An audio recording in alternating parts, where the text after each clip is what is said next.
This is what your dog is actually telling you every time they reach out and place their paw on your arm, your leg, or your chest. And the science behind it is far more fascinating than you might expect. If you've ever been sitting on the couch and felt that gentle pressure of a paw landing on your knee, you've probably smiled, scratched behind their ears, and moved on with your day. But that simple gesture carries thousands of years of evolutionary history, complex neurochemistry, and a communication system so sophisticated that researchers are still uncovering its depth. To understand why dogs do this, we have to go back. Way back. Somewhere between 10,000 and 30,000 years ago, depending on which researchers you ask, wolves and dogs began to diverge, and the behavioral roots of pawing trace even further, all the way to the first moments of a puppy's life. When a newborn puppy nurses, it makes a rhythmic kneading motion with its forelimbs against its mother's body. This isn't random. The movement helps push the mother's abdomen away from the puppy's nose so it can breathe while feeding, and it likely stimulates milk flow through massage of the mammary gland. By 17 days of age, that forelimb thrusting disappears. By 21 days, the rhythmic sucking itself fades. But the instinct to communicate through touch, through that paw, doesn't go away. It evolves. As puppies grow, they learn something critical. Pawing works. It gets a response. And this is where the story shifts from pure instinct to learned behavior. According to a 2024 study published in the Journal of Applied Animal Behavior Science, 63% of dogs who frequently paw at their owners are responding to unintentional reinforcement. That means most of us, without even realizing it, have trained our dogs to do this. Every time they placed a paw on us and we responded with attention, a treat, or even just eye contact, we told them, "This is how you talk to me." And they listened. Dr. Mary Birch, a certified applied animal behaviorist and director of the AKC Family Dog Program, puts it simply. When your dog puts a paw on you, it is most often a sign of communication, and it doesn't always mean the same thing. That last part is important. So let us break down what your dog might actually be saying. The most common reason is straightforward. Affection. Just like humans reach out to hold hands or put an arm around someone they love, dogs use physical touch to express closeness.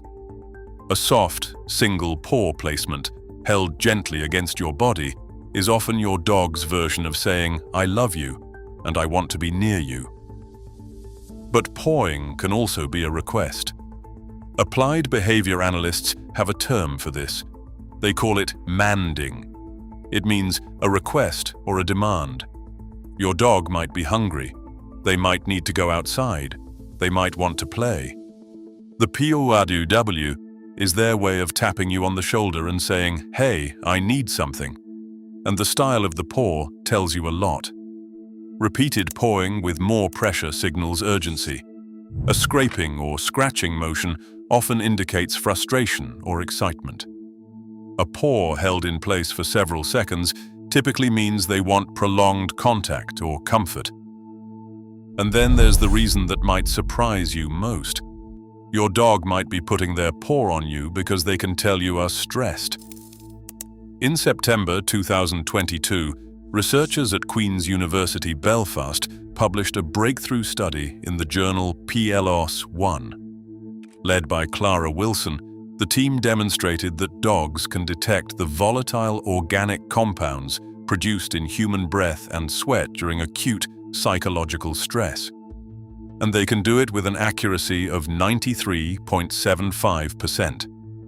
The study used 36 human volunteers who spent 3 minutes trying to count backward, a task designed to induce stress.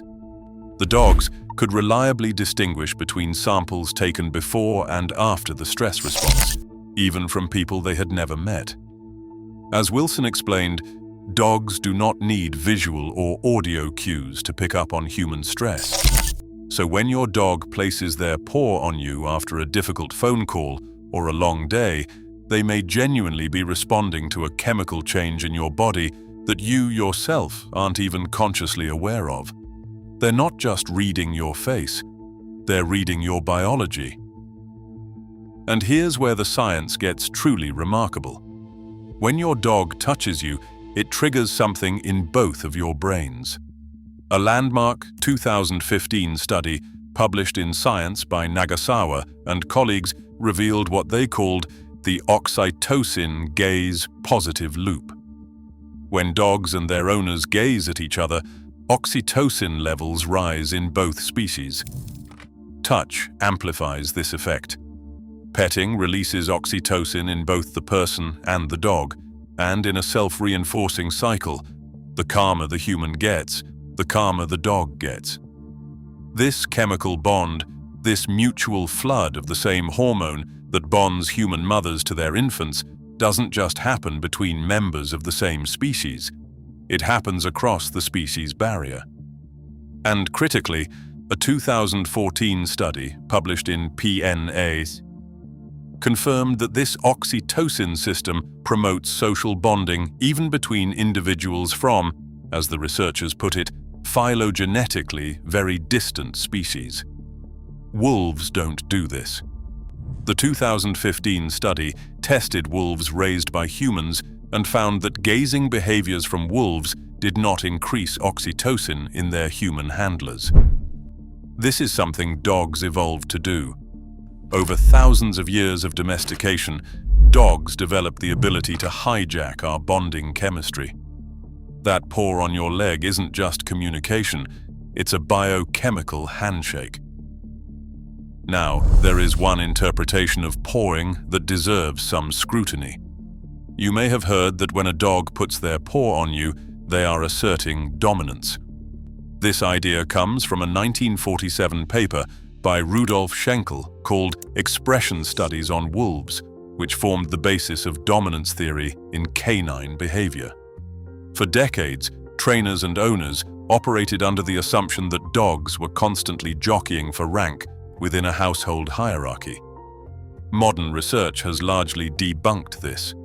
Dominance, experts now recognize, is a complex property of relationships, not a rigid hierarchy. While it is true that less dominant wolves will paw at higher-ranking pack members as a submissive gesture, applying this framework to pet dogs in a living room oversimplifies what is actually happening. That said, context still matters. If pawing is accompanied by body blocking, resource guarding, and a refusal to respond to commands, that is a pattern worth discussing with a professional behaviorist.